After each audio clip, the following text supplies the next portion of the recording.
Spaz, bad. This that new, yeah. This that new.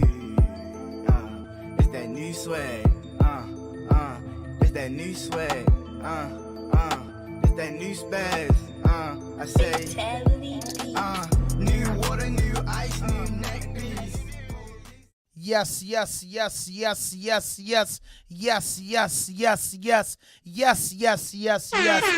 back in the building with another podcast, and this is RAWDOPE Podcast, and this is episode 145, and this is motherfucking 2022, man. Our fourth year in the business, our fourth year in the game, our fourth year with the grind, our fourth year with the hustle. You know what I'm saying? We are back. Lee in the building. Kenny Fatso in the building, man. I'm just saying, man, let's clap it up for a new year, man. It's just a whole new year, man. Let me get the spin. It's a whole fucking new year, man. It's a new fucking year. It's a new fucking year. It's a new year, man. It's a new year. We're extremely blessed to be back, man. We're going to keep delivering y'all good content. But it's episode 145, and it's 2022, man. And we want to say, before we get into this, I want to just say, happy birthday to Dr. Martin Luther King, man. His birthday passed over the weekend. You know, it's funny how they celebrate his birthday on that. Just never on the day, you know what I'm saying? But anyway, man, just big ups to him and shout out to them, man. I wanted to open up this year, man, on a whole different page. Like, I wanted to come in with difference, and we were just thumbing to who we gonna have and what's gonna be our lineup to take us to episode 150. And I got in contact with two guys, you know what I mean, that I know pretty good. You know, one of them is my childhood friend, and one of them is my prison friend. You know what I'm saying? And for those, some people talk it, but really don't know how it is to live day in and day out with a double number. You know what I mean? These two brothers, man, they had double numbers before. You know what I'm saying? These brothers been probably the people that you want around you at one point. These brothers didn't understand they self, and at one point didn't love they self. But these brothers got they fucking shit together, man, and they free, and they out here doing the right thing, man. And they hit me up and they say, hey, man, I got some shit I want to get off my chest, man. We need to step on the platform. And you know what I said, man. I said, come on the goddamn platform and let's fucking talk about it, point blank, period. And let's get in here, man. But, you know what I'm saying, man? I want both of y'all, man, to introduce yourself. And listen, yo, on this podcast, we got some cardinal rules. No fuck shit, no fake shit, no foolishness. Anything you say can and will be used against you on the internet. And you niggas convicts, so I know you niggas don't play them type of games. But just one at a time, man. Just introduce my audience to y'all. My name's Sekwan, Merritt, owner of Lightning Electric. And, in regards to, that no fag shit, no fuck shit, and all that shit really don't apply to me. You know what I mean? But I understand your see, we gonna start arguing already. I just said no fuck shit, okay, no fake shit, okay, no foolishness. Okay. Anything you say can and will be used against you on the internet. That's that child. Anything I ever said was used against me anyway. So I mean, you goddamn right. So my next guest, man, introduce yourself, bro. Man, hi, Kima. My nickname, everybody. Speaking of Mike, I want him to get this. Yeah, my name Hakima, man. My artist name is Mayo. I'm a mental health worker. I'm a college student. I'm an independent artist. Yes. Up and coming entrepreneur. I be staying out the way, and I definitely ain't on no fuck shit. So. Right.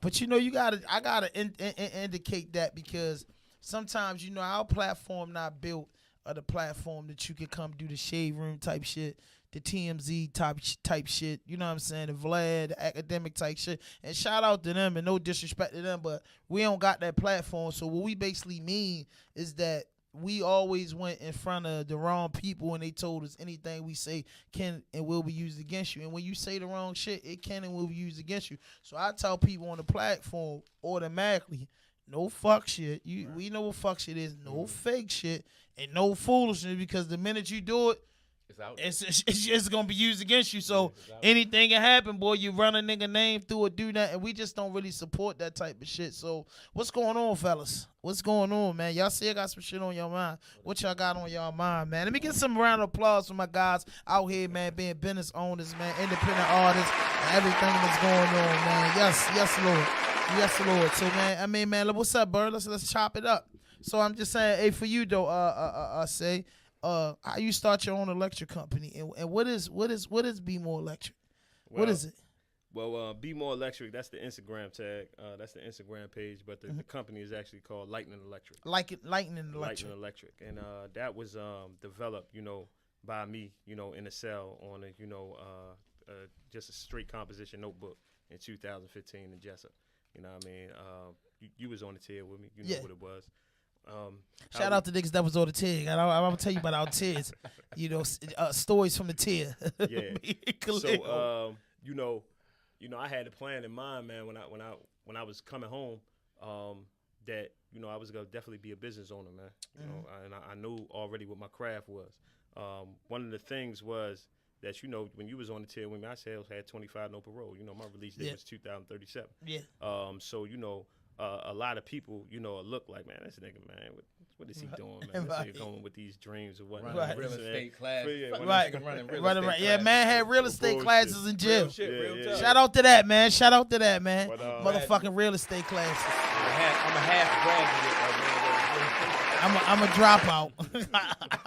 I used to have to get you up. Yeah, I'm a dropout.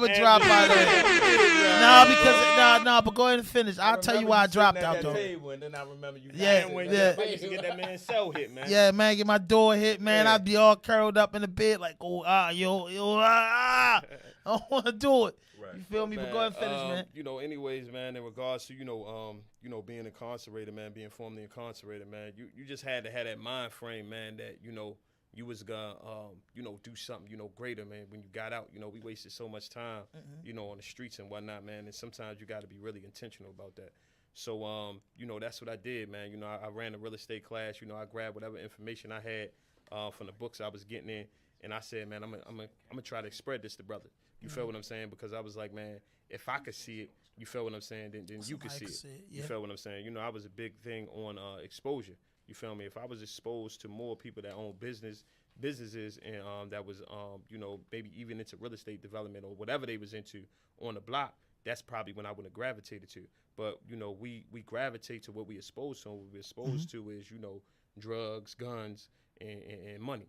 You feel what I'm saying? But I put in my mind, man, the 5 elements to that game that I could never duck being in and out of prison. You feel me? It's the same elements that's what's out there, when you walk outside. You got air, you got fire, you got rent. Any of these things can happen. So that's the same thing in the streets. These 5 elements is, and I knew I couldn't duck even if I was to go back and out in the game and be like, nah, I'm going to just stay out the way and get a little bit of money. And these 5 elements is, man, you could get robbed, you may have to rob, you could get killed, you may have to kill, or somebody may tell on you. These are 5 elements of the game that these Facts.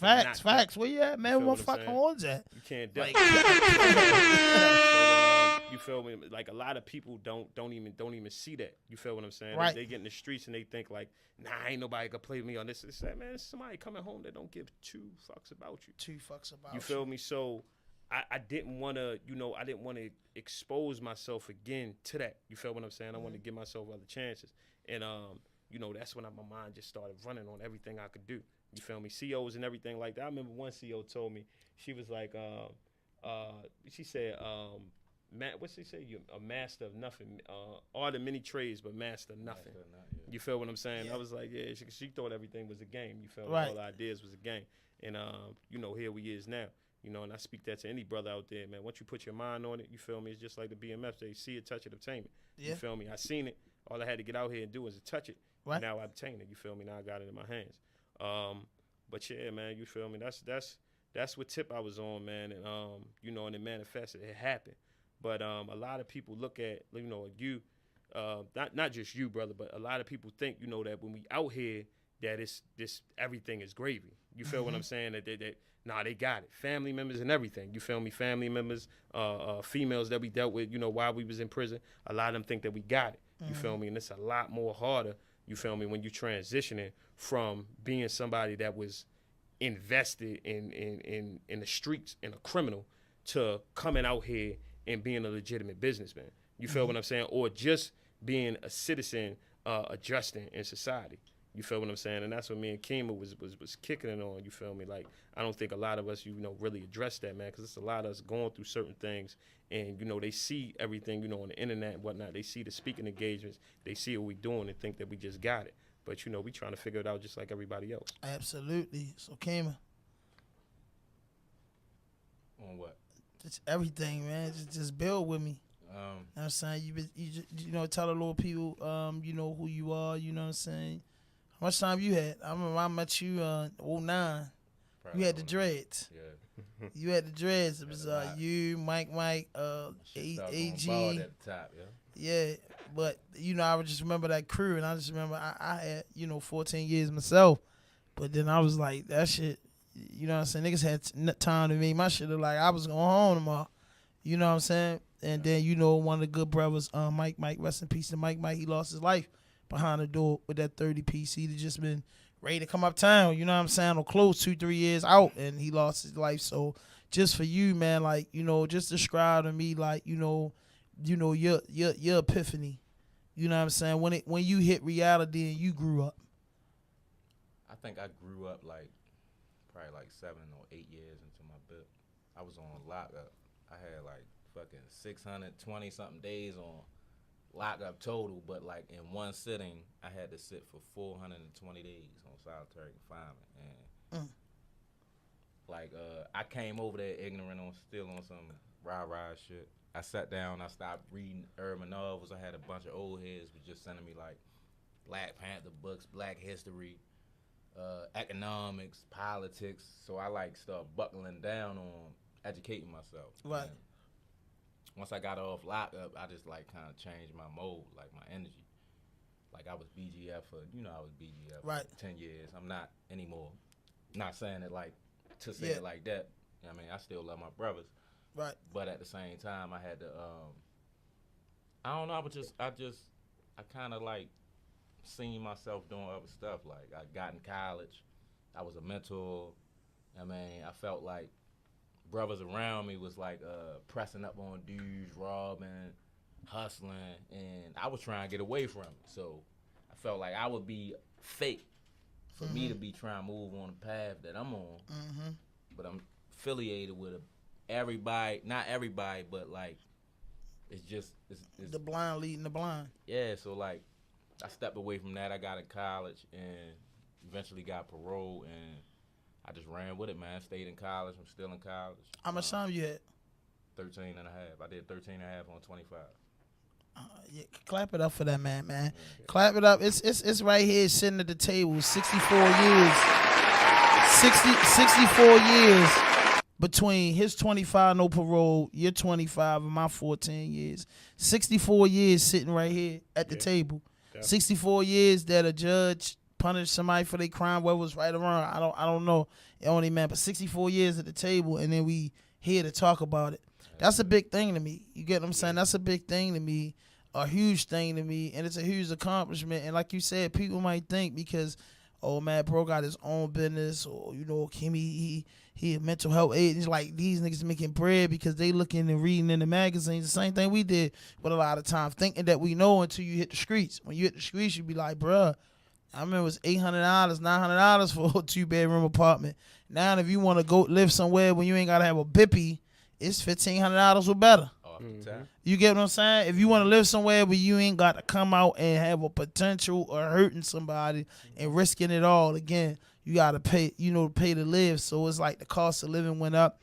The way things move is just fucked up, and just it's just like if you can't want to go back to that situation. You know what I'm saying? Like, regardless if the goings get tough, and I mean, I'm quite sure you say, and you thought about it. I mean, it crossed my mind coming from where we come from. You don't ever think it's not nothing that you be like, man, maybe, but then you be like, I ain't gonna be able to do it. So I just want to talk to y'all guys about and build with y'all guys on some different things. And first and foremost, I would like to build on the Marilyn Mosby situation. You know what I mean? Give me y'all feelings and your thoughts about that. Man, so with the Marilyn Mosby situation, definitely shout out to her. You know, Nick Mosby and their family, man. You know, I hope them the best during this time.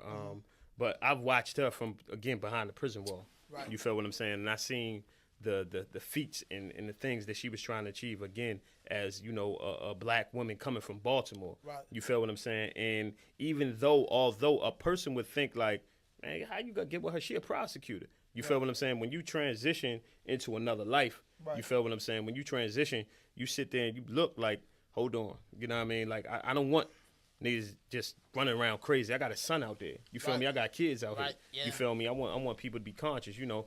And, you know, in regards to, you know, you got rapists, you got all type of, you know, vicious people out here that's, you know, putting their hands, doing stuff to women that we should be protecting. Absolutely. And, you know, somebody has to be in that position. You know, some people be quick to say that, well, she a prosecutor, she'll put you in prison. I say, first thing I say, well, what if you was the leader or the foreman of a community? What would you do? You feel what I'm saying? And you had people doing stuff that they wasn't, like, you got to, exactly. You have to have some type of a system to, no laws, no order. to exactly. You have to It's have laws some of type the of, land. exactly. You have to have some type of order. So what would you do?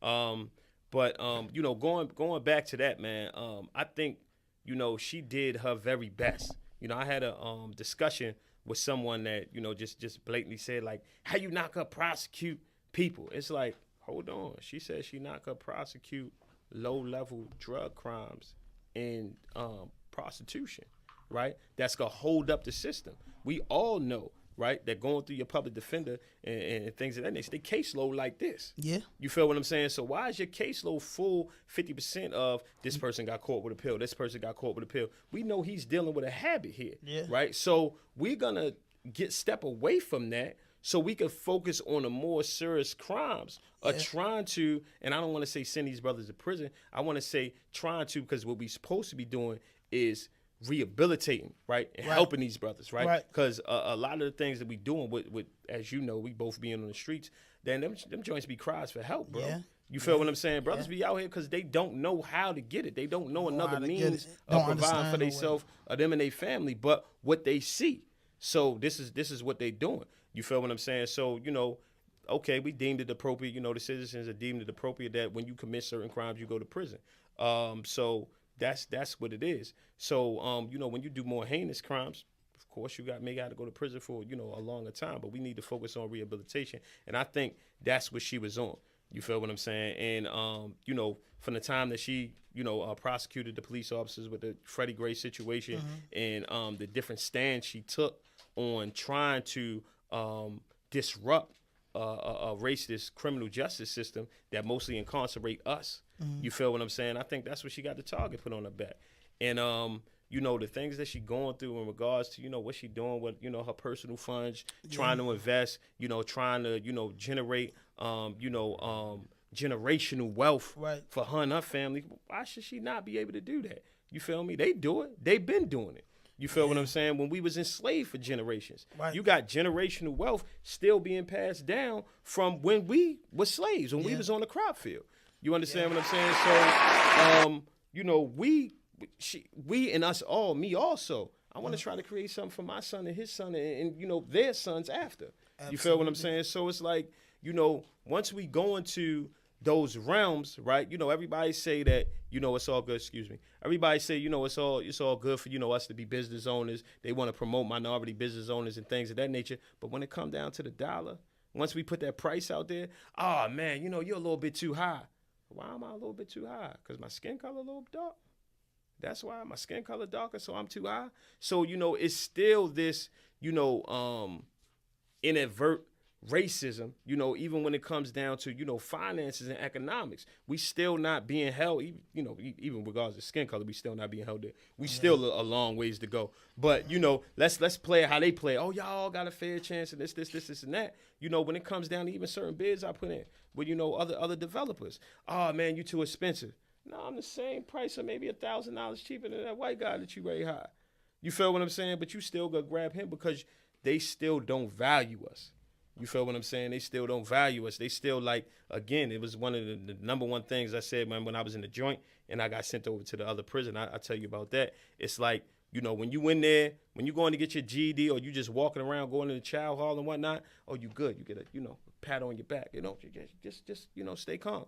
But once we was in college and we was doing something else, elevating ourselves, even probably putting ourselves in a better position than correctional officers upon release on a free education, that's what they say.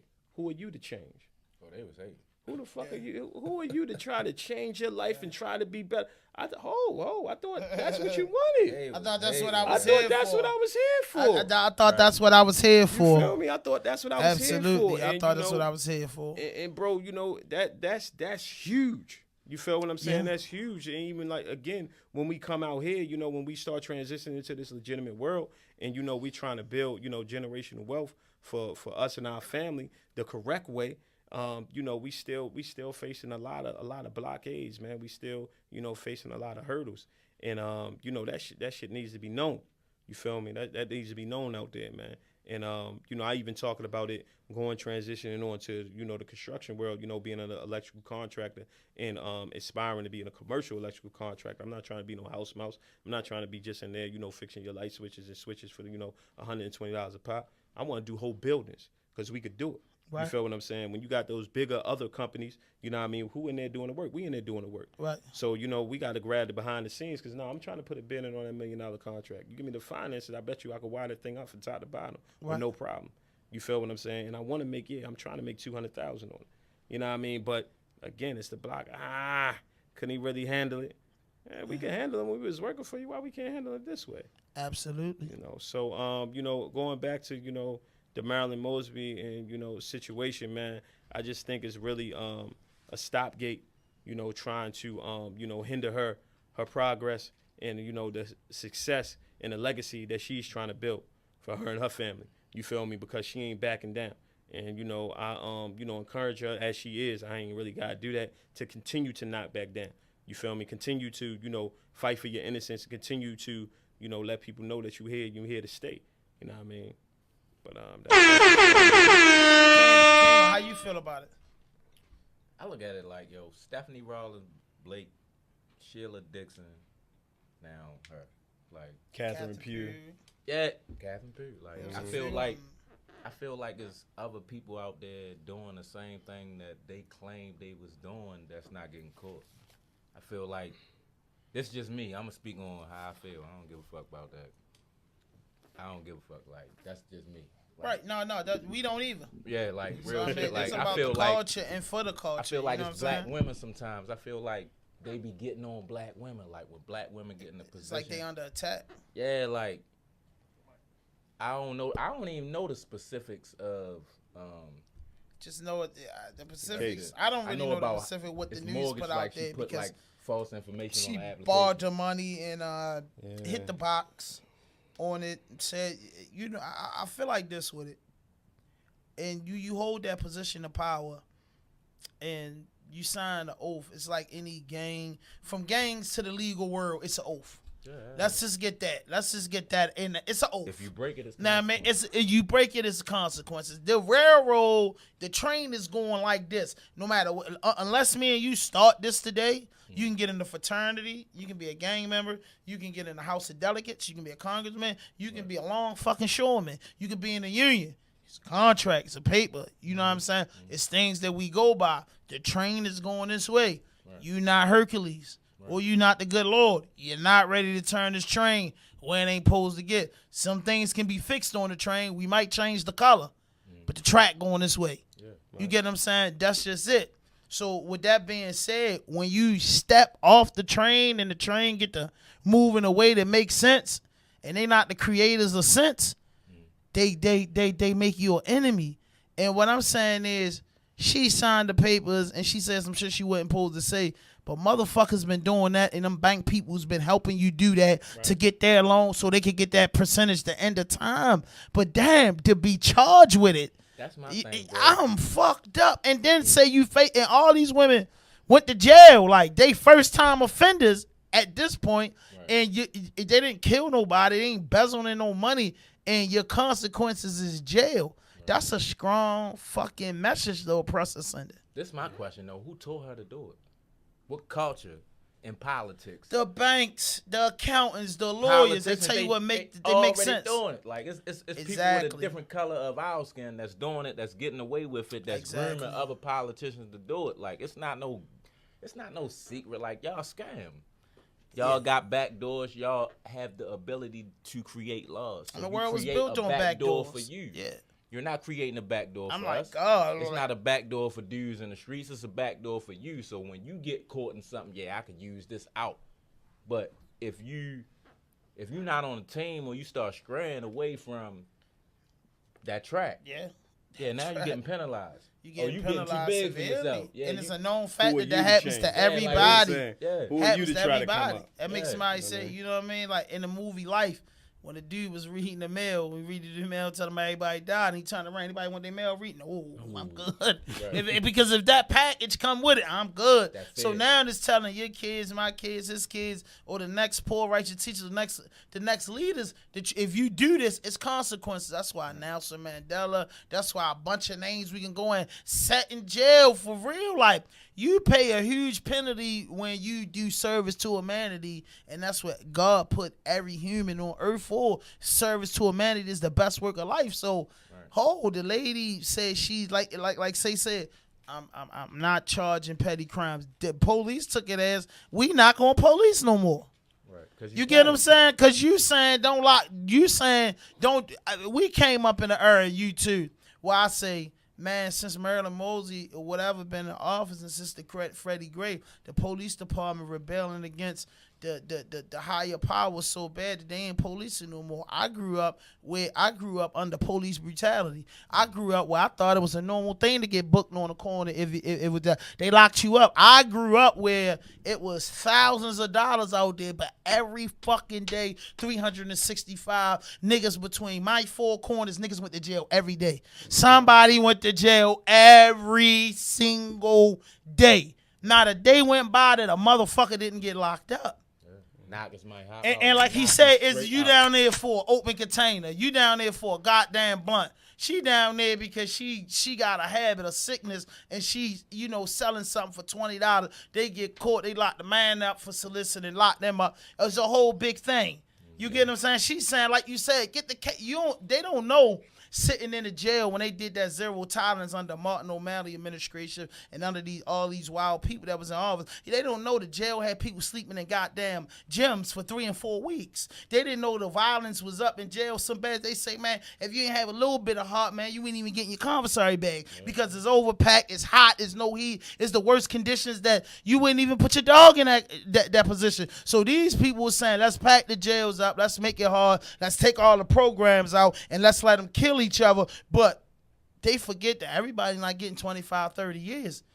80% of the people y'all sentences is getting under 10 years. Mm-hmm. So they coming back worse. Worse, and with 10 enemies that accumulated from jail. Hey, bro, can I say something real quick? Yeah, go ahead. You just segue into I always hold on to this philosophy, yo. It's I call that shit the Spider-Man effect. Mm-hmm. Spider-Man effect is this. Like, I know y'all know it's one Spider-Man movie where yo said, I ain't want my power no more. I don't want to be Spider-Man no more. I seen that. Yeah. So he go in the store, his uncle coming there. He go in the store and a dude going there to rob the store, but Spider-Man don't do anything. Bother, right.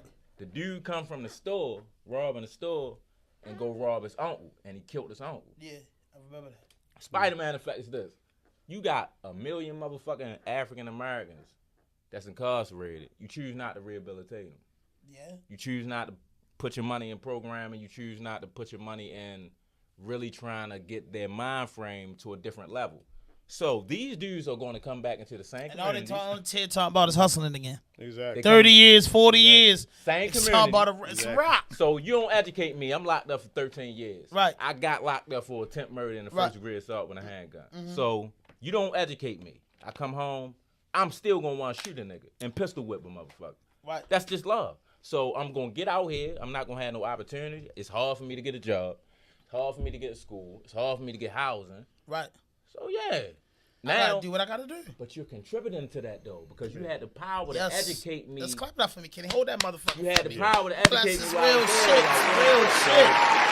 So you don't want to be Spider-Man. You got the power. You got the power to stop me from robbing the store, but you don't want to put education in the prison. Like, and I heard some idiots say, "Why should this is the dumbest shit I heard a black man say. Why should motherfuckers go to prison and get an education?" For free. And I say, for one, it ain't for free because the government get money for having you in there every year. So when you hear idiots say that, what do the word rehabilitation means? What do that means? Paying your debt back to society. You supposed to go in this place and never want to go back to this place ever again, but come out of this place with skills. Because I went in this place before because I couldn't read. This minute coming in, I had my GED. Right. I got my GED in the trunk. You feel what I'm saying? Like a lot of niggas did, and it was real work. Like we had, they don't know. The worstest thing, you don't want to go to school uptown in a joint. They taking your good days and you don't get your freedom. So it's forced upon you. And then once you get in there, you realize you start reading and you start doing shit that you never know you can do. Right. Once a man learn how to read, he start understanding everything. You feel what I'm saying? You create a different person. Then they tell you, well, once you get your GED, you're going back to the housing union, that's it. Because the state of Maryland is not funding no more trades and no more education. Look at what that college program did with y'all. Absolutely. Look at man. that 2 men is y'all two living proof of what that college program did. So, going back to what you said, about even what does rehabilitation mean? Let's take it back to I'm a term guy. You feel what I'm saying? Let's take it back to DOC, Division of Correction. You feel what I'm saying? Right. We supposed to be corrected when we go to prison. Right. And another thing I want to eliminate, they say, stop beating a dead horse. You know what I mean? It's not a dead horse because the horse is still alive. And when I'm talking about that horse not incarceration. I'm talking about not even the effects of it, bro. I'm talking about the fact that we are saying that when you deem it appropriate for somebody, they saying, let's lock people up more for longer. Let's lock people up. Yeah. That's the solution. No, that's not the fucking solution. That's not the solution. The solution is that when I am incarcerated, you have to teach me something. Yeah. You have to have means for me to actually learn to try to correct myself when I come out of prison. Yeah. I'm still talking to brothers behind the door. They saying they on the tear for 10 years. So, okay, if we as legitimate citizens now, taxpaying citizens, right, if we agree with certain laws and deem it appropriate, if you break this law that you should be incarcerated in prison, we got to figure out, okay, once we put you in prison, what happens to you? Yeah. What happens? I never heard nobody talking about that. Nobody's talking about that. Nobody's talking about you keep saying repeat offenders in and out of prison, in and out of prison, right? He's in and out. He's out doing what? But you keep putting him in. Yeah. What you doing when he go in? Yeah. What you doing when he go in? That's what we need to pay attention to. Yeah. The end part.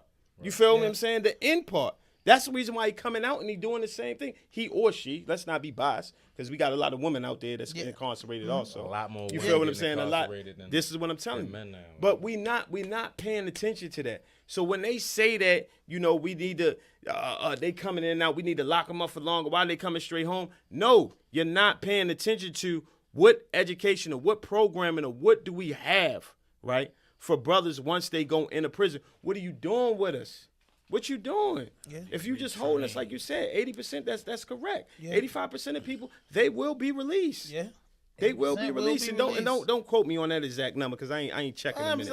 I'm a number. I'm a 70% will be I'm a numbers guys, right? 70%. But a lot of people's got 30 and under will be released one day. Because we all seen niggas come home. I seen it come home 50 ball. I was just on my job. A guy had life and said he made parole on life because he didn't have life without parole. So one day the good Lord might just bless you because one thing that the late great Tupac said that always stopped me since a kid, let the Lord judge the criminals. I believe in that. So I never looked at my punishment like you was giving me the punishment. I looked at it that that's a law punishing me because I'm out of order. That's how I looked at it because I say, man, if they just let you just do it and it wasn't no higher power, then man, that's just real life being buried alive.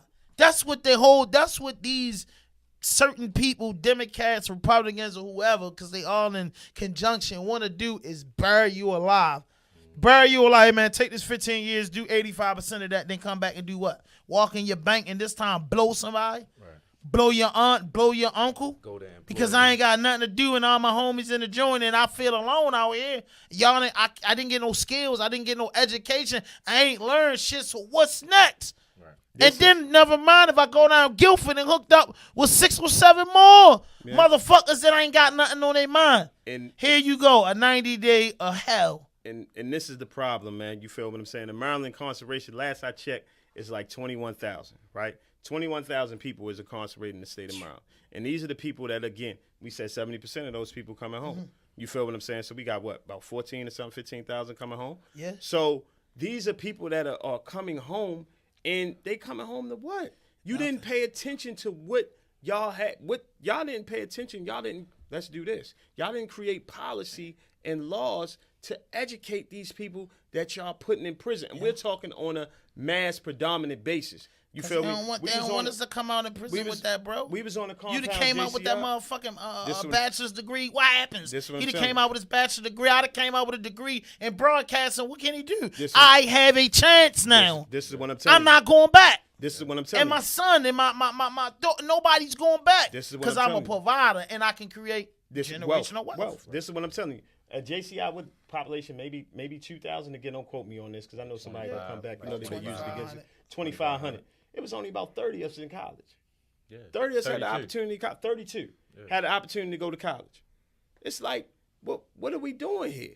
You feel what I'm saying? And that's only that prison. You had to be in that prison. That's not in all of the prison. That's again, and that's the reason why we trying to again expose this, because a lot of people think, oh, you can go to college in prison. No, you'll go to college if you're sent to that prison, and you better get in line because it's only 32 spaces.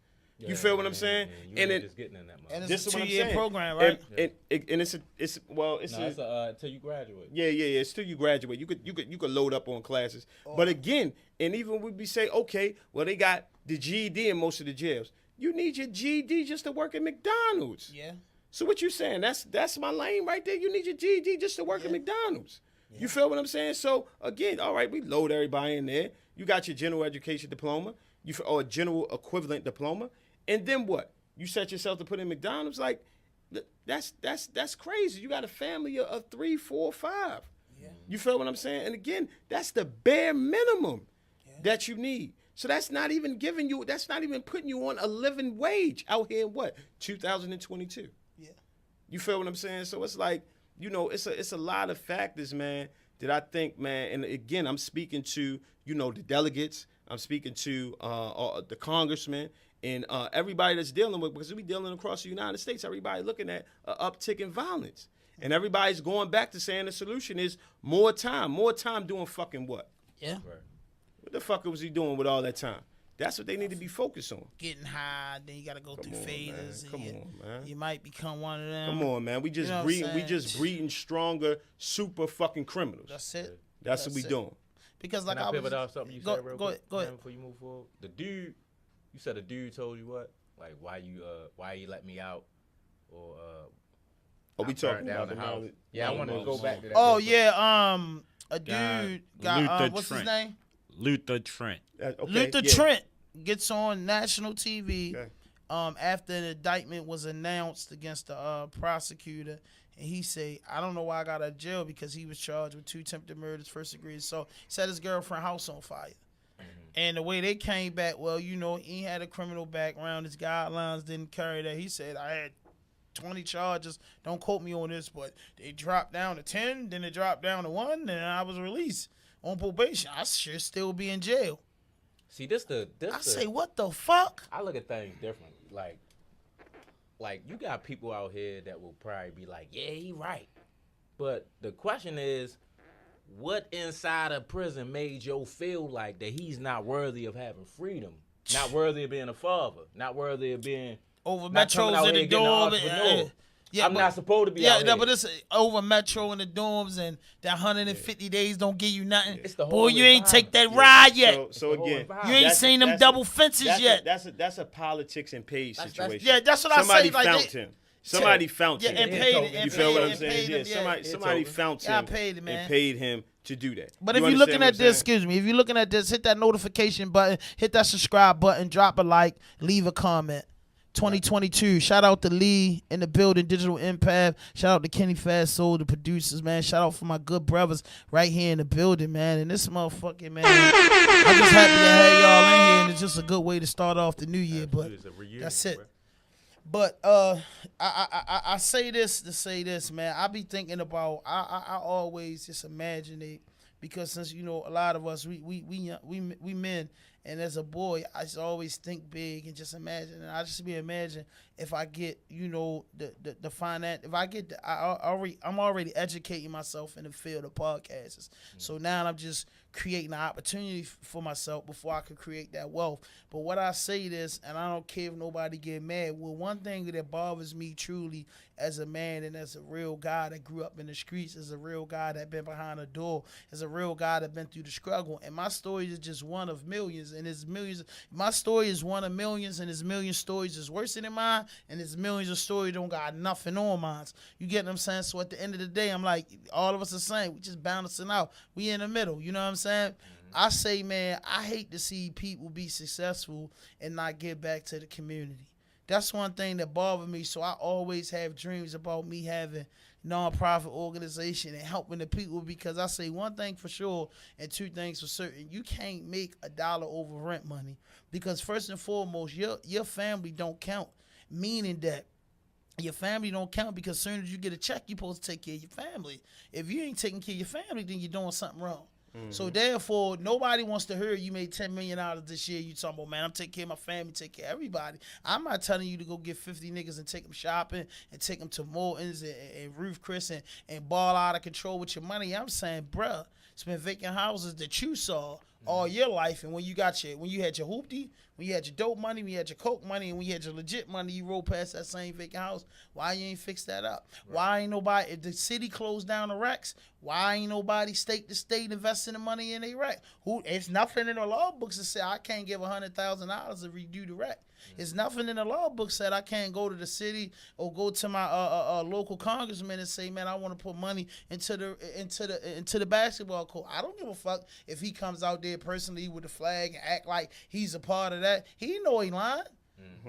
God know he lying. I know he lying, but I'm doing it for the people. So I just see a lot of people, man, that make it and don't give back. Like this man ain't make it at first. You know what I mean? This man had a dream and he wanted to share that with everybody in jail.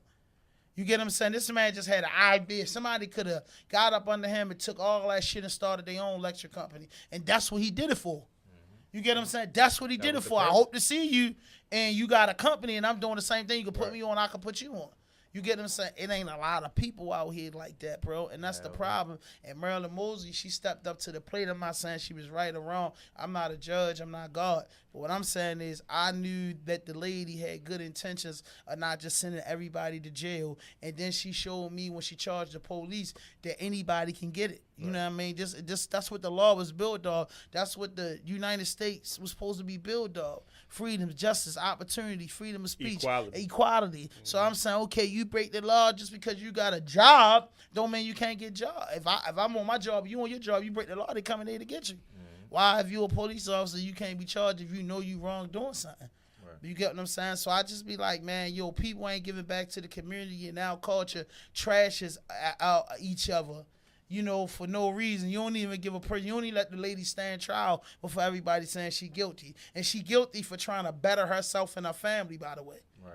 Yeah. You know what I'm saying? Like I was saying with that little box, the finance companies do it. The car dealership, the salesman, the customer service guy is going to tell you, hey, it's a little corner we could turn and make that happen for you. Yes, it is.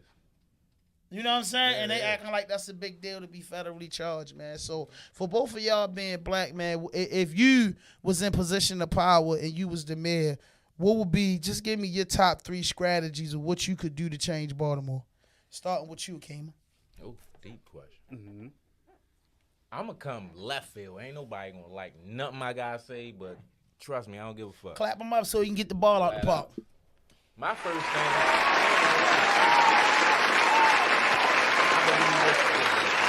strategy, I don't think nobody got the heart to do it.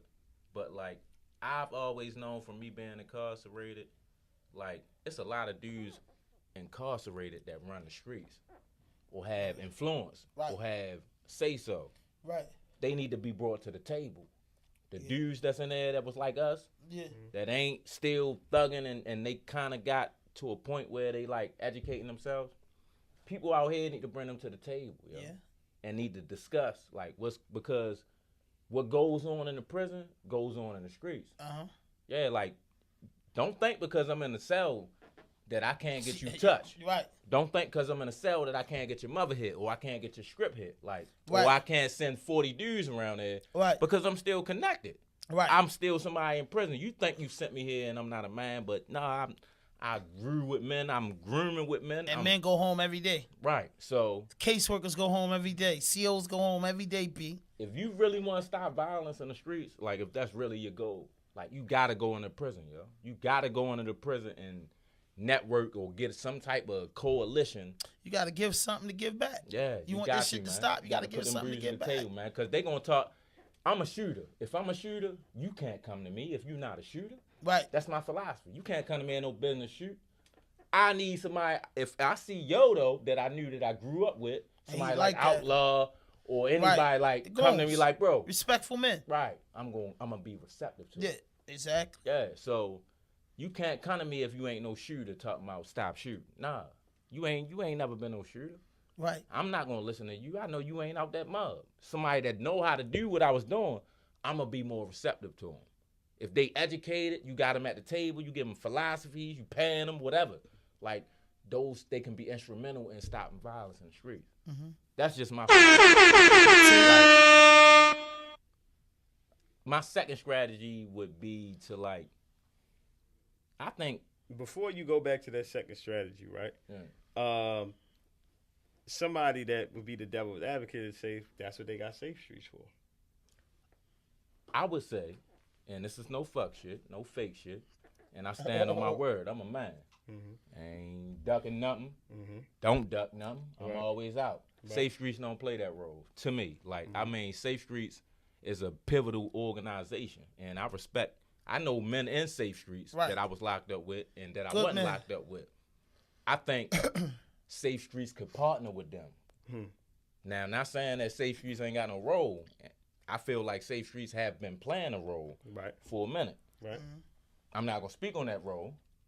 However, I'm saying that they need to it's not one, ain't no fucking one organization going to do it, yo. We got to get together. Yeah. It got to be more electric, right? Mm-hmm. It got to be you sitting at the table too, bro. Like, yeah, man. How can we, like, y'all brothers coming home? Yeah. You might get in a fucked up house or whatever. Like, I don't know. Like, we got you. We gonna get it at a discount rate, or we got you, et cetera, whatever. Absolutely. But you're a network. You're a resource. Right. Right. Like, all of us gotta sit at the table. Yo, it can't be just everybody keep thinking that our one organization or our one individual cause is gonna get the Martin Luther King or the Malcolm X effect. It's not that type of time no more. Like, we gotta get together. We gotta get on the same page. We gotta get about our money, our paperwork. Yeah, unity. That's what it is, man. Everybody gotta get on the same page because they can't handle us when we focus on the same page and we hitting it from different angles. You hitting it from the podcast angle. He hitting it from his angle. I'm hitting it from my angle. Bro hitting it from his angle. But every month we sit down at the table and we like, yeah, this is where we going at. I dream of shit like that. That's what you know what I mean, is, bro. You know, I dream that back door open up and everybody can come through there and come to the tables or something. You know what I'm saying? It's just that the culture is so damaged and destroyed mentally and physically. Egos, drugs, money, power, all that shit is so deep in our culture where that shit don't even count for nothing down here. We recording that. These people don't want to hear that shit. Divisiveness is the killer of cultures. It's the say that again. Divisiveness is the killer of cultures. If you can keep a people divided, they can never do shit. Yeah. But it's a. What's your third one? Hold on. What's your third one?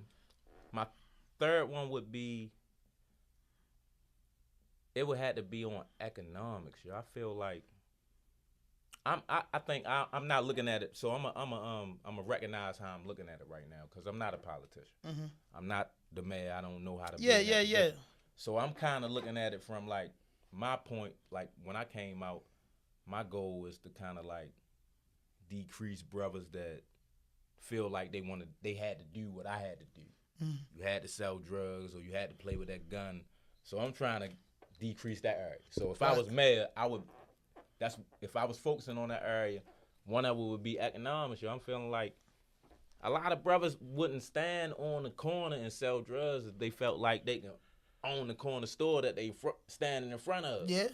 Like if I got entrepreneurial abilities or I'm Financial educated freedom. now, I got a little finance or I got a little loan, I etc. could go to the bank and they talk to me with sense and don't give me the old bullshit and I got this amount. I never seen it before. You have this amount of money in the bank and I can't get a loan for this amount that I have in your bank because I need this history and my independent history is not good enough for y'all. Doesn't meet y'all standards because I don't have a check coming in every week from the guy with the toupee or the funny looking guy with a slave master niece or nephew. You know what I'm saying? And it just be fucked up. And it's like they say they charge us more for cars, they charge us more for houses, they charge us more for everything. When are we gonna say we ain't buy? Yeah, so when we gonna say we ain't buying that shit no more and we ain't doing that shit no more, we gonna fucking walk, we gonna nitpick our shit, we gonna share clothes, we gonna grow food in our dirty backyards that we pissed in. We gonna find that good soil under there. We gonna dig all that dirt up and dig 2 feet in the ground and plant the seeds. Right. You know what I'm saying? I'm a gardener. I lived in row houses most of my life. So my grandma made it look pretty out back with the soil that they ain't expect to grow now. Shit growing them back blocks, man. Yeah, they do. Shit to grow on them black blocks. They clean it up, man. And you just dig that dirt up 2 feet and get that old shit and put that new shit under there. It grow in there. So what's your 3 things that you would do if you was the mayor or you hold some type of power in office? Well, the number one thing I do, man, is, and I wrote a paper on this. What we got to focus on, man, is schools, education, right? We, as you said, you know, it's so much, and I'm gonna go into that too, but it's so much damage that has been done to, you know, the black community, right? But we gotta focus on the schools. But check this out. This ain't your cliche shit. A lot of the people don't know how to focus on the schools. We got a lot of our minds right now, and as you said, as we know, the culture is the rap industry. Yeah. You feel me? Baby. You feel what I'm saying? You know what I mean? Gunna. You know what I mean? All of these people, you feel me? Lil Baby. You feel me? Everybody else. That's what got us. That's the influence. That's the influence. You ain't gonna break that. You feel what I'm saying? What you said before we even went live. The beats, the music. You feel what I'm saying? That's what get everybody jumping and going. And you hear through it, you know, the guns, the tones, the money. Yeah, don't worry about that. That joint will go off soon. I gotta turn that joint off. No, this is phone out there. Oh, that's my joint. Yeah, I know. But you feel me? You hear that. So one of the things that I had thought about, man, because, you know, going to school is not a cool thing to do. Nobody really want to go to school. I was riding around school today. I liked it. You liked it, but let's talk about the majority. You feel what I'm saying? The majority, we got so much going on, we really can't pay attention to school in the old ways they did. So what I said, going back to economics, baby, all of them, they are what? Multi-million-dollar legitimate businessmen. Yeah. You feel what I'm saying? Dirt, all multi-million-dollar legitimate businessmen. So one of the things, yo, and I just don't know why they not rocking, yo. And it again, it may not be, you know, it may not be in the cards of what you normally would think is a solution. But why are we not creating classes and courses on YouTube? How to make money on Instagram? What's go behind? You feel what I'm saying? What's going behind CMG Music? You feel what I'm saying? How are they making money? Why are we not grabbing these kids' interests and creating courses out of that? Yeah. We could still have a 500-page textbook on YouTube, something that's gonna get them in that classroom. Why are we not doing that to grab their attention? Make money off of it. This is what I'm telling you. The audio books. This is what I'm telling you. And then, come on, you got a kid. Let's say what I had it is, you feel me? Hip hop universities. You feel when somebody saying they going down the street. What's that joint? Baby in the Morning. What's that label now? Baby in the Morning, Little Baby in the Quality Control. QC. You say, man, instead of you going to Thurgood March, I'm going to QC. Yeah, QC Institute. Quality Control. All they focus is on is the many different trades, right? That you have. You have many different trades inside of the music industry. Absolutely. You got what? Advertisement, web design. You feel what I'm saying?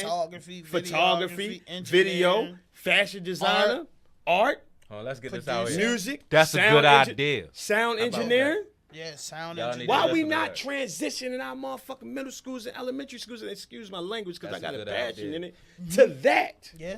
That's what I would do. Because Because that would we gotta- actually connect with black kids, This and is they're what not I'm trying to telling you. connect with black This kids. is what They're I'm trying to telling you. raise a working This is class. what I'm and telling That's you. right. And Right. you This is still what throw I'm the telling you. curriculums in there, computer This is what I'm classes, telling math you. classes, My English. kids, this is what I'm telling you. My kids, your kids, your kids, and your kids would run the school. Yeah. Little baby Had coming that in big what? with a course. What? He in there, man. Huh? They in there. Yeah, Talking about how you Fresh. get hype off YouTube. They ain't talking a lot. What? We getting into NFTs and all that? Yeah. Oh, yeah, you got to get Huh? in there. Gaming, all that? Yeah.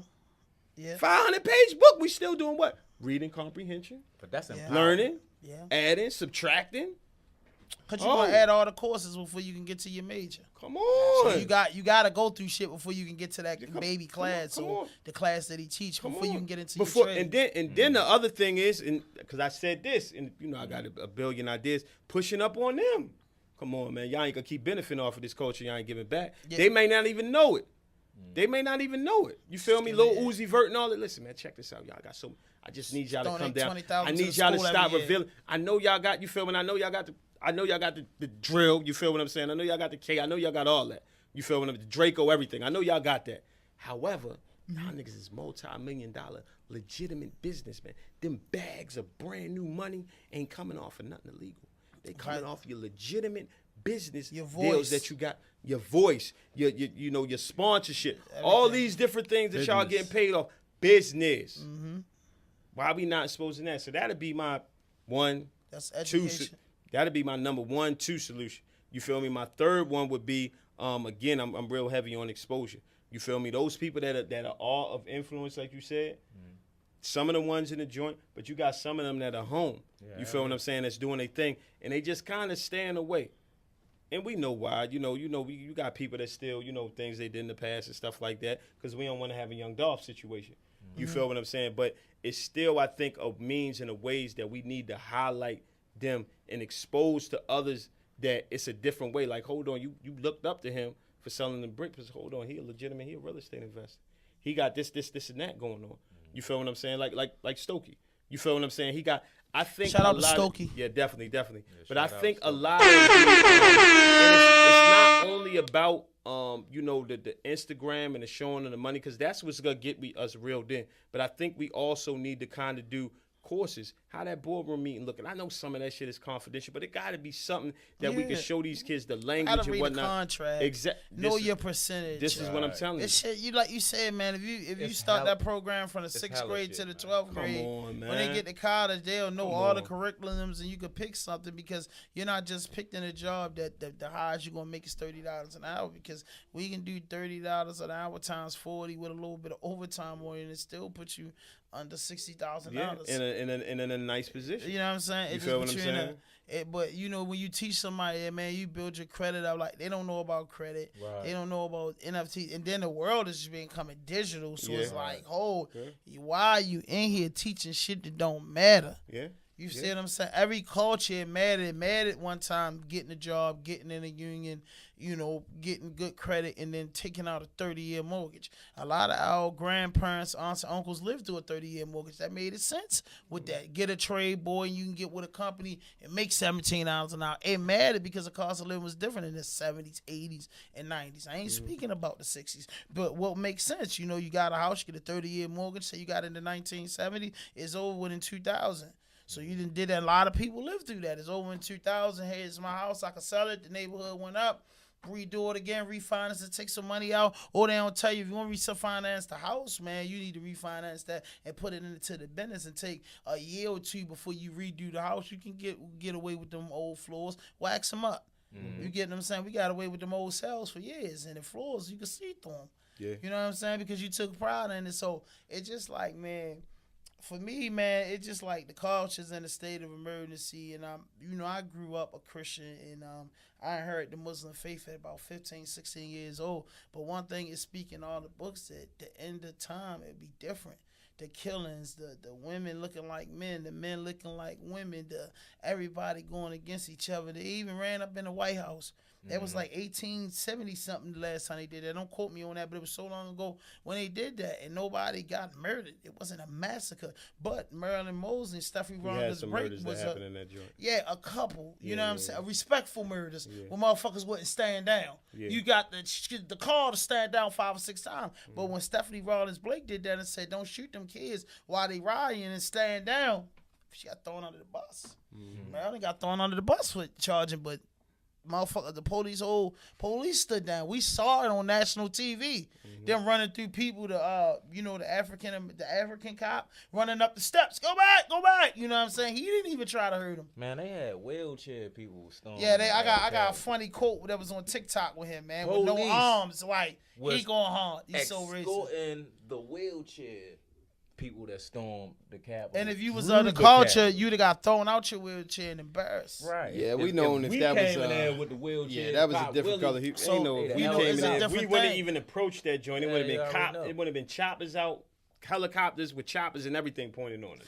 And no, it would have been more murders. Would have been 400 or 500 people died, and then 3,000 got charged. And it would have been, and the sentences started at 10 years. And it would have been an example. They would have said, "Don't try to storm the Capitol. Don't try to storm the Capitol," and everybody would have been cheering for that. But that's just the way we live in it. And something that both of y'all touched on is like, bruh, if we don't start spending our monies amongst us and we don't try to create financial stability amongst the community, where 3 dudes hook up and say we're going to start a pot of $100 and every other month we want to build $100, we're going to say that for 2 years and then we're going to buy a car. You feel we're going to buy a car and then we're going to put it on Craigslist and sell that car for $5,000. We get the $5,000, then we're going to do that again until we can buy a property. And then we're going to hold the property for what they want us to hold the property with, and then we're going to go with our business license and take the property, and we're going to flip the property. Then we're going to come do that little $100 and turn it into $20,000. We're going to do this over and over again. We had more little packs like that. It'd be great. It's like, what can the culture get to make the culture wake up, or is a law going to destroy the earth before you wake up when there's no wake up? You know, that's what I fear the most. Like, God damn, like every day it's so embarrassing that you can't even watch the news and see about sports because it's been all about Marilyn Mosby. And then if it ain't a Marilyn Mosby, they crucified and saying it's 300 some murders, but not goddamn do the news cover some of the good shit that's going on in Baltimore. Because there's good shit out here. It's people, there's like Uncle T, there's plenty of people that's trying to keep these kids off the street. There's plenty of programs that's trying to help the homeless. There's plenty of dudes out there feeding the homeless. There's plenty of things. It's more to talk about our city than the murders. Right. You get what I'm saying? And me personally, I don't think a politician or the National Guard can stop it and have it down to 0 murders for a month because shit's happening, bro. You can't guard the whole street. But they help rising it though. Like that's what I be saying. Like poverty. If I come home, you're a type of person that say I should be locked up because I did something. Throw away the key. Shut him down. He don't get no education. He shouldn't be having a PlayStation. Right. All this type of stuff. Now, because 70% of us get out. Right. When I come home and I smack your grandmother with the barrel of the 3.5. It's like that lady that died. Right. Like. And in church. See, that's the problem. You know, I got a serious problem with that. But you could have prevented that. Yeah, though. but I mean, not saying directly. Not saying that everybody that get education in prison is going to change. Yeah. Not come home like that. But I'm saying. Right. Let's say it on. Let's just say it on a scenario like you saying that about me, but if I come home and I do something to one of your family members, then you're gonna be like, oh, they could have did something. Probably gonna just want to get me killed, death penalty, get me fucking 45 more years. But a part of you is gonna also be like kind of mad at the system because y'all had him. Y'all should have never let him go after he did his time.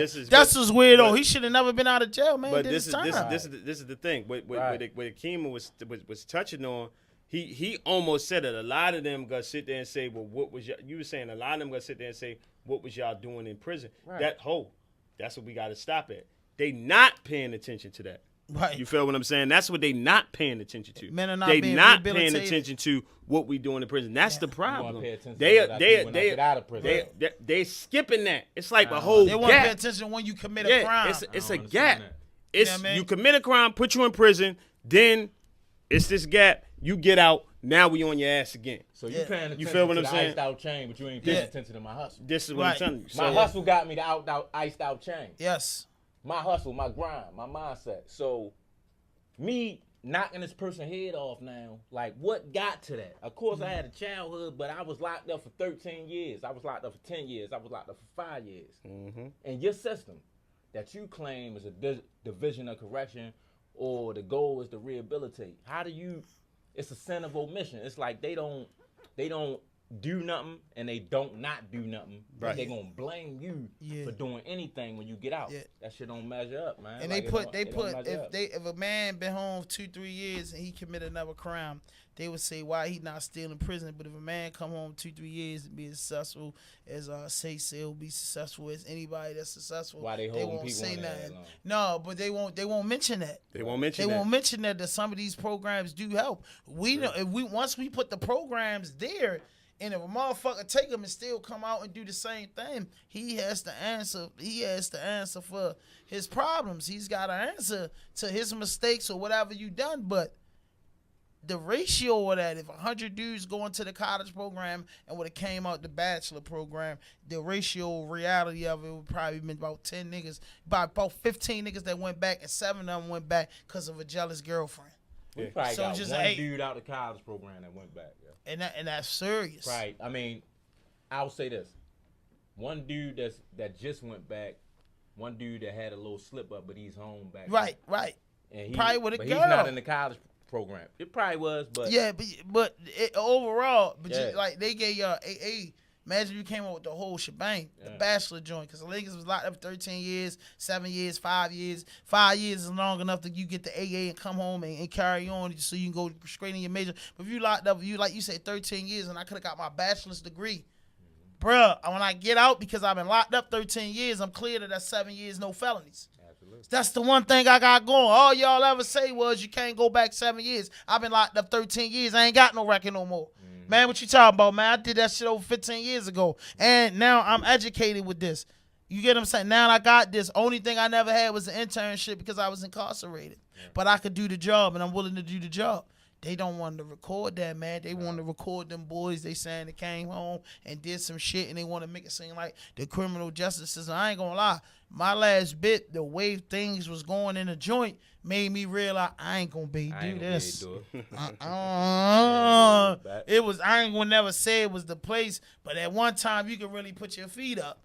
You know what I mean? I you know, only jail niggas know what I'm talking about. You could get through the time. Man, you go in that motherfucker now, man. Them people ain't giving out underwear no more. We were just going through that now, but they ain't giving out underwear. They ain't giving out underwear. They ain't giving out toilet paper. They ain't giving out toilet paper. Yeah. You get one roll a week. You better manage. Come on, man. You got to scrap down the salt. Yeah. Your cell and the dorm. Your cell get one roll a week or both? They gonna give y'all 2. I'm about to say yeah. They give you 2. But they was giving us 2 apiece at first. They was giving you 2 apiece, and if your man got some extra, he gave you 3 or 4. Man, check this out, man. This how I felt about that, right? I don't know what my bowels and my body's gonna do. So when you incarcerated me, when you lock me up, you lock my body up. So that means anything that my body needs to sustain life, you need to figure that out. Right. I need to have 3. I need to have 3 meals a day. Right. You feel what I'm saying? Maybe more than that. Mm-hmm. You feel me? I need to be able to continue. I need to be able to cleanse my body. Right. Right. And if I gotta defecate, then you gotta provide me with toilet paper. I can't not the hard kind to fuck up your ass. This is what I'm telling you, man. Right. So these are the things. Especially if I'm not a person that got forever with y'all. Like I'm not gonna be here long. You know what I'm saying? Like I might be here about 10, but I'm going home one day, man. If I live to see it. Yeah. But y'all said that you had some shit to get off your chest before we wrap it up. I'm just gonna call this segment of the show "Get It Off My Chest." Mm-hmm. So starting with you, say "Get it off your chest." One thing, man, me and Kima, man, we was coming together with, man, is we was talking about, you know, how it is, you know, to finally be out here. You feel what I'm saying? Like I've been home 4 years and 3 months now. And you know, a lot has changed. You know what I mean? I went through a transformation that even, you know, family members and people don't really understand. You know, when we come home, you know, off of that, man, I done spent since 2002 to 2017. I've spent 11 years in prison. Mm-hmm. Right, 2002, I was 18 years old. Mm-hmm. This is the longest I've ever been home since I was a juvenile, since I was a kid. It's so much that has changed out here in the world and has changed with me throughout that time.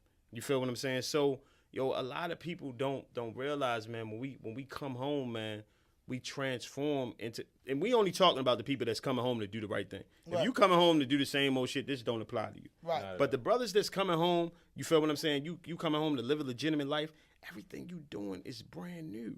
You need some time to reevaluate and know who you are coming into. Clap for that, Kenny. Who the fuck is this you coming into? Yeah. Businessman, right?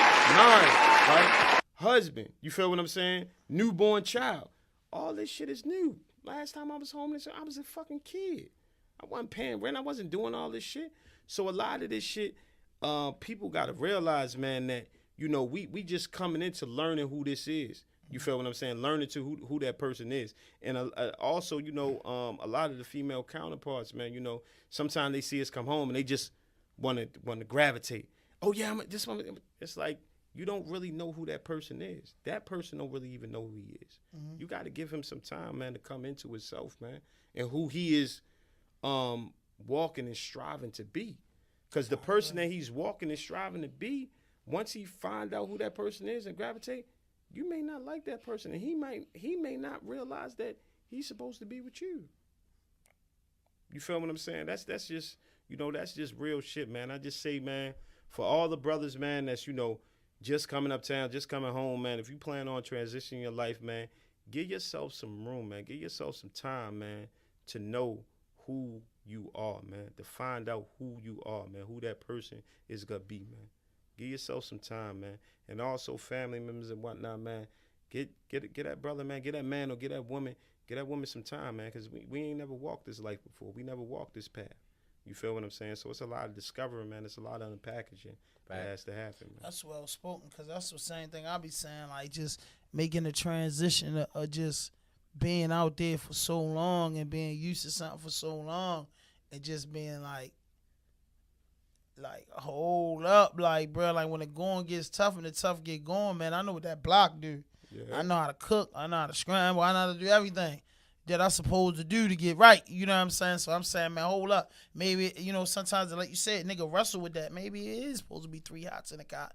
And if I don't get caught, the bigger the risk, the bigger the reward. Mm-hmm. If you get caught, like Waldo just said it, I was man enough to stand in front of the judge and take that time because I wanted to be a real nigga. Mm-hmm. So I took my lick like a real nigga. I took my time like a real nigga, and I did it the best way I knew how, like a real nigga. Win, lose, or draw on the tier with a fight, I'm going to do my time, and I'm not going out like Willie Lump Lump, and that's just what it is. Right. You know what I mean? So get it off your chest, man. Man, I mean, I completely agree with bro.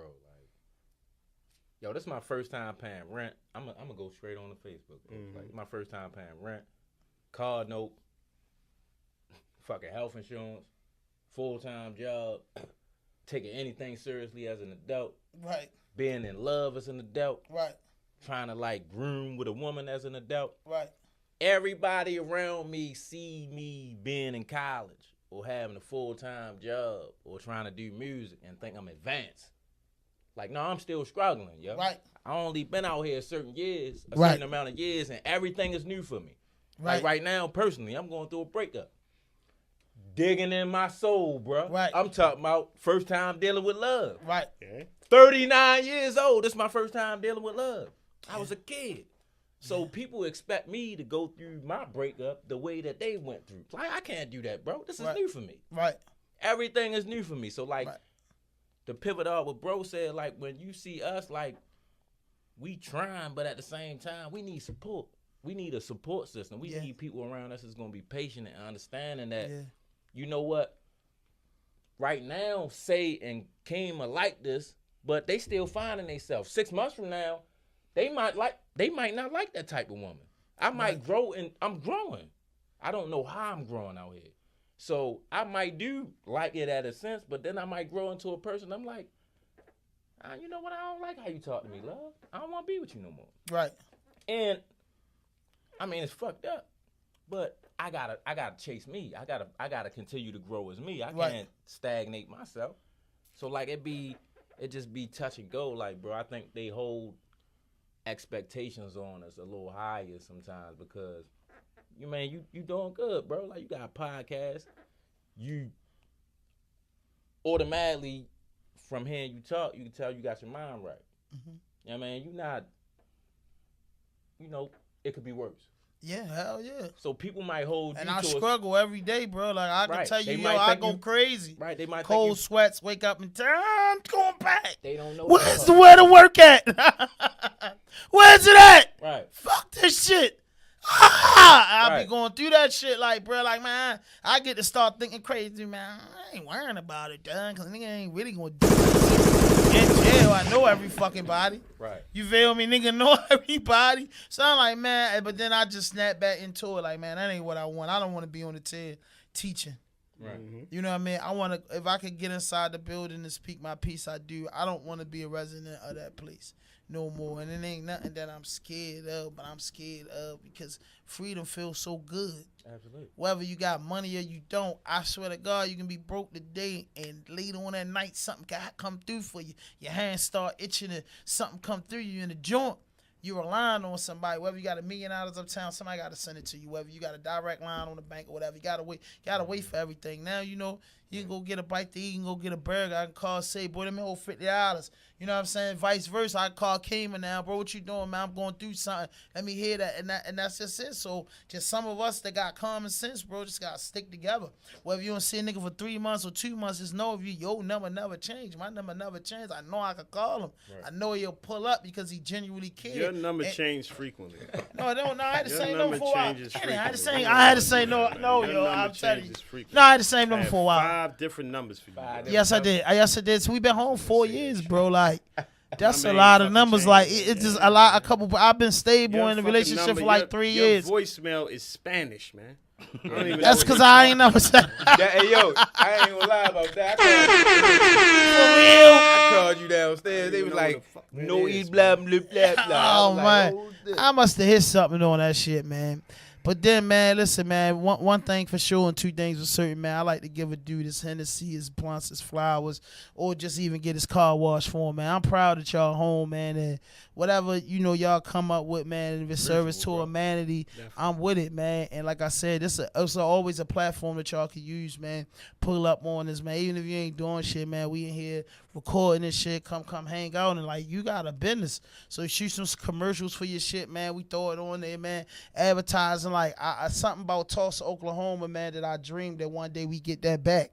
Whether it's in Baltimore, Atlanta, whatever, just the Black Wall Street, where it's there, if anything I buy from commercial to resident, I'm calling you. If a guy got a mental health issue, I'm calling you. If it's a performance and they need to book an artist, I'm calling you.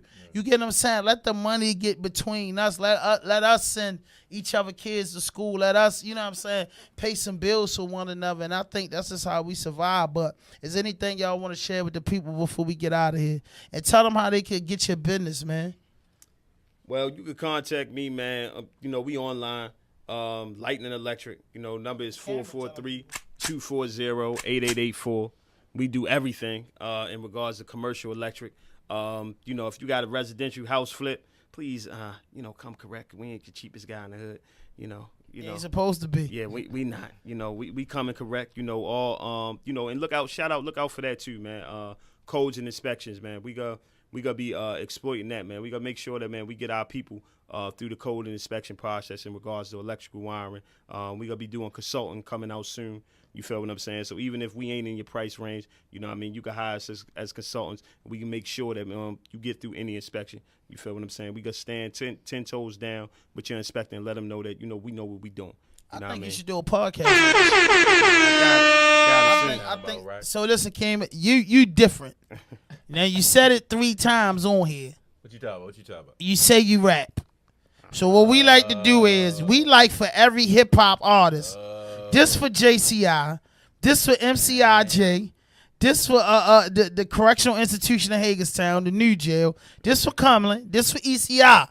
Got the boy Kima, formerly known as Killer. Mayo. Now see what I'm saying? You're a 3-headed monster. If you know Mayo, if you know Kima, if you know Killer, you gotta leave us. You gotta leave us with the bars, bro.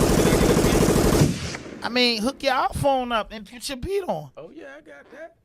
You know what I mean? Put your Put beat the on. beat on the mic.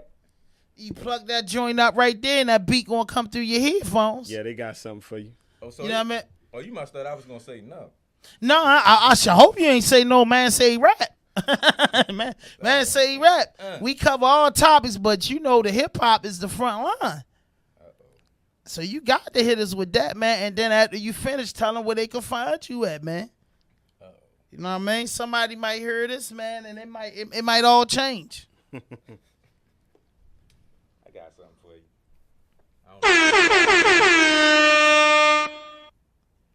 Question before we wrap up. You had a question for me earlier. You asked me how do you get motivated in podcasts? How I do it? Well, it was like I rap.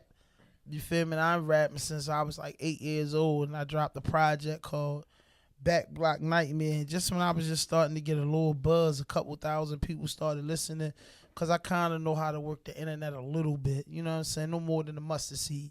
But I know how to work it a little bit. So I was getting people that was engaging in my music, and I started realizing like, oh, if I don't become the biggest hip-hop artist or the superstar, I could still make a living off of music. And that's what I discovered. And then I wound up getting booked again on a charge, and then it sent me to jail. And I was like, bro, I can't be 40 years old rapping and then lost my buzz. But I'm like, you can, because like the genre hip hop, age shouldn't be on it. And lately, like over the last 4 or 5 years, hip hop artists have been older and over. Griselda proved that you could be an artist and an older artist. And look at Nas, man. It's like Nas sounding like he in his prime now. And you feel me? What's that is? Money Man. You get what I'm saying? So it's older artists is doing it. And then, you know, in hip hop, people never really expose their age until they made it real big and successful, and you just forgot about it. Then they just expose their real thing. So one thing I like to do is, man, I always like to engage in conversation,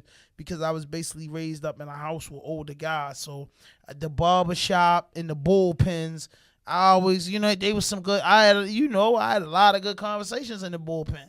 A lot of good conversations in the barbershop. I gained a lot of knowledge from bullpens, the barbershop, and late nights on the block. So I was like, yo, how can I be involved in it? It's like, if you can't be the star on the field, damn, some of the coaches make more than the players.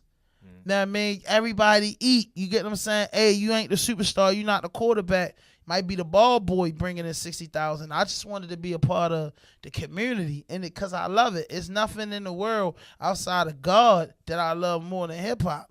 I don't have no other hobby that I love more than music. From reggae to R&B to soul, music does something to my soul. It gets me through. It's therapy. Right. You understand what I'm saying? So I'm like, how can I be that therapist and kick it? And everybody know me, old fat ham, a bluffing motherfucker, and that motherfucker always talking. I'm cool with that, so I build a platform where I could be a bluffing motherfucker and always talking. You get what I'm saying? And then my sister put me down with it, and then I teamed up my partner Kenny Fatso. Now I shifted the idea to him, but anybody that know me, like it's like the kid still in me. I explore, got a billion ideas. I just hope one day they work. My man, he been rocking with me. We hooked up with Digital Impact Studio, and we just created a bond in the brotherhood and just trying to push something. You get what I'm saying? Like, that's why we always say no fuck shit, no fake shit, no foolishness, because we ain't here to talk about the gangster shit. We know what's going on, especially me. I've been in and out of jail most of my life. I ain't that old where I don't know guys are still doing what they doing. So I'm like, nigga know what's going on, but what about when you got a platform when you ain't grilling your people? Because I watch news and podcasts all day. We ain't never say nothing bad about nobody. And my man get on me all the time, because motherfucker, you like everything. I just be like, yo, bro, when the culture gonna have a platform when they ain't down to your people? When it's just gonna be like, yo, I just come to chop it up? Because in the bullpen, you ain't gonna play with no nigga. No, even if he got a motherfucking rape charge. But you might start playing with him 3-4 months down the tail, but you don't know what's on that man's mind when y'all both waiting to see the commissioner. You're not gonna play with him. In the barbershop, you gonna express your opinion, but you ain't gonna disrespect the man like that, because usually in the barbershop, ain't nothing but all us sitting here and nigga, damn, say you like nigga talk. You like, I'm turning my head. Hey, man, damn, killer. You fell off like that. But so you got respect for another person. Right. I got respect for the next man. So why the fuck am I on here talking about what happened to you on the tail? That's some street shit. Why the fuck am I talking about what happened in your personal life? That's some personal shit. That's fuck shit. That's fake shit. That's foolish. I come to chop it up with you about what you got going on and what you doing. And I feel like more platforms should be about that. Instead of, and people get millions off of controversy. They get millions. Like, bro, if I'd have been talking the bullshit that go on in Baltimore, I'd have been 100,000 views up. But nah, man, like, this the platform. Fox 45 do that enough. The Shade Room do that enough. All these other platforms do that enough, man. My platform, a bullpen, man, a barbershop, man. It's a gentleman's club. It's a fraternity for men and women to come sit down and talk about what they got going on and talk about reality of things, bro. You are who you are. You ain't got to put a facade up for me. You are who you are. You ain't got a lot of the three of us because we just can't do our job because we got 3 more interviews this week.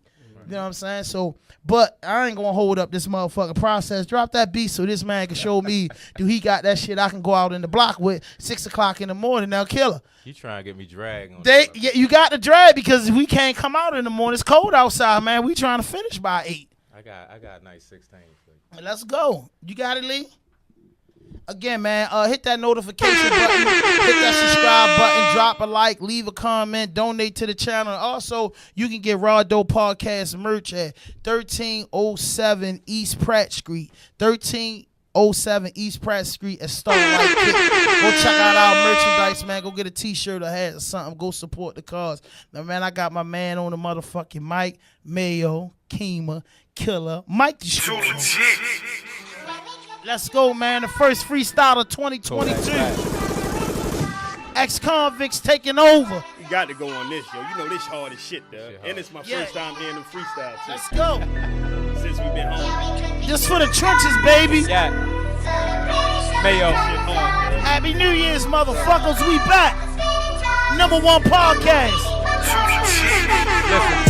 Ain't no hero, I ain't no villain. Don't bring up my name, don't call me killer. We was poor, so we was dealing. Couldn't get no jobs, cause we was fellas. My brother Bo just graduated. People gon' hate, so fuck they feelings. Might lose my top, I ain't got no ceilings. Swerving in traffic, sometimes I'm reckless. My mother keep checking on me. Worry about me, think I'm crashing out. Stories about me keep zapping out. Social media just lashing out. Never wanna take the passive route. Never ever been sunned out. Wear red a lot, but I be blacking out. Select few know what that's about. Wouldn't let us in, we took the back route.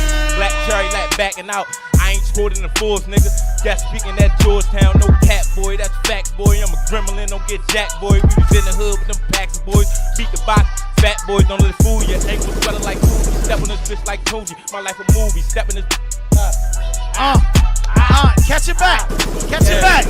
Don't leave him like that. First freestyle of 2022, let's go. Yeah. Let me go. Let me go. I'm here with you. Believe that. Free the guys. Yeah. Change beat. Let me get something out. What else you want? It don't even matter. Hey, Lee, close your eyes and pick one before we wrap it. Let's go. We gonna see what it is. I mean, you always go acapella with ain't no beat in your way. Was hard, bro. That motherfucker was hard. I just need a little bit more. Let me see. I could do something acapella if y'all want. Yeah, go acapella, man. That's how we gonna end the show. Let me see. Man, you got 13 some years, man, of this shit stored in your head. Give us one, man. Give us one. You aggressive on that beat too, boy. You came off very, very confident. I want him to go back on that one. I want to go on that joint again. Start that motherfucker over. Start that joint over. Let me think of something acapella, yo, because I don't be writing. You ready to put that shit on, bro. Let me see. Hey, give us something, man. My man, fresh home, man. Been home a little minute, man. Let me refresh Still my fresh. memory, because I haven't been in a mix, so let me refresh my memory. I mean, it's that podcast where you in the mix. I can't say nothing about that, bro. You know what I mean? Like, it's we about to it's get almost this, 1,700 people gonna see this, man. I got you. Hit that notification button, hit that subscribe button, drop a like, leave a comment. We back 2022, episode 145, man. I got you. Convict Speaks. I just need to hear something. Okay, give him something, Lee. I'm gonna give you acapella. No, I ain't talking about the beat. Oh, no. Okay. Great leaders aren't born. My bad, he don't want nothing. He said he gonna acapella with it. I'm gonna go acapella. I'm gonna go with one of my favorite songs. Okay, let's go.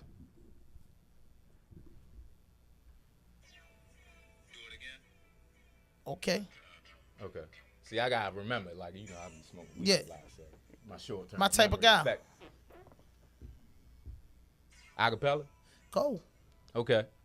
Don't threaten me with a good time. So this Mayo, we back, acapella. Acapella, RAWDOPE Podcast. First freestyle of 2022, man. The Convicts Speak episode 145. Let's get it. What you doing? You doing some show? They say I hit the ground running. I say I've been running underground. Sorry, but I'm focused on this money. Hear you niggas talking about, sorry, but I'm focused on this money. Ah, shit, damn. Oh. Yeah, boy. Run it down like the police on a black man. Damn. Yeah, you forgot it, man. Let me do this, man. Put that instrumental back on, man. Put that gremlin joint back on. Yo, he giving you the gremlin joint, man. We got to wrap up. We got to wrap up. So okay. Okay, I can freestyle. Oh, I mean, do your thing. Go to work. Okay. Yeah. We already got hit with the copyrights for this beat. So, off the top, I don't flow, but I'ma do that shit. Run through your block, it could be new. I'm gonna do that bitch.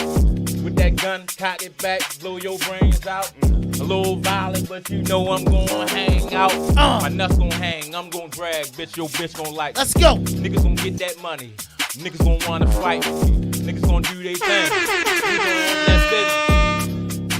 Y'all niggas better mind your business. I don't freestyle like I said, but I do this shit. Run up on your ass with that full, running through your bitch, running through your block, running through your top. If you want that war, we gon' hop up out that drop with them blocks, cock it back, let it bang like 14 in that chamber. You talking all that bullshit, but you going out of anger. You be talking out of motions. You ain't really about that bullshit. You ain't really about that action. You just out here capping with that motherfucking bluffing. I don't do it. That's what I'm saying. Yeah. Hey, we gonna judge you on the first joint. On the first one, the man. first joint was exclusive. Yeah. I love it, man. But tell them where they can find you at on social media, any platform. Mr. Lover's Black, Apple Music, Spotify. Like, I don't freestyle for real. I fucking write all my shit. Ain't nothing wrong with that, brother. But I mean, your first impression was a good impression. You showed up. Went ham on that. I got shit on. I got hella shit. But just tell them where they can find Apple you at. Music, King the Mayo. I got a single out called Keep It 100. Single out. Hashtag Lovers Black. I'm making a some of this shit still on, King. Hashtag Lovers Black merch. Yeah. I got the merch jumping off. Okay. Right now I'm working on either a mixtape or just coming out with a bunch of singles, right? But kind of focusing on what you were saying earlier, like not really worrying about the age. Yeah, no, you can't. Don't let that discourage you. Like I said, it's a fan base for everybody. It's just like I figured out. I was probably like 34, 35. I figured out because what I wanted to do. My whole goal was to drop 2 mixtapes, and I was like, yo, I ain't really gonna get into my bag on these mixtapes, but I'm gonna let people know that I can rap. And then after I let people know I can rap, I got 2 mixtapes, a couple vlogs, some videos. They know I can rap. My city know I can rap. But I was going to the Midwest. Because I was out on the Midwest for a while, and I seen they respect the music, and I seen that they gave an artist a chance, no matter color, creed, size, no matter what you was doing. They gave an artist a shot, and I'm like, shit, you know, 1,000 of these people following the drip at $9.99. I'm on to something. Yeah. You know what I'm saying? You know, 3,000 to 5,000 a show. I'm on to something. Plus, I'm an older guy, so and I never know what I could come across. And on the Midwest, you saying I can get a verse out of you? No. It's that's man, you ain't losing. I lost it. You know what I mean? You know what I mean? I put the golf club up. You know what I'm saying? My knees bad. You feel me? But listen, though, man, I appreciate you guys come out. And, man, like I said, it's y'all platform. Anything you want to share, anything you want to do, just hit me up, man, and we'll line you up to get here. But, man, no fuck shit, no fake shit, no foolishness. Anything you say can and will be used against you on the internet. RAWDOPE Podcast, episode 145, 2022. We back in the building, man, and we going hard. We on the road to riches. Shout out to Digital Impact Studio, my nigga Kenny Fat. So let's go.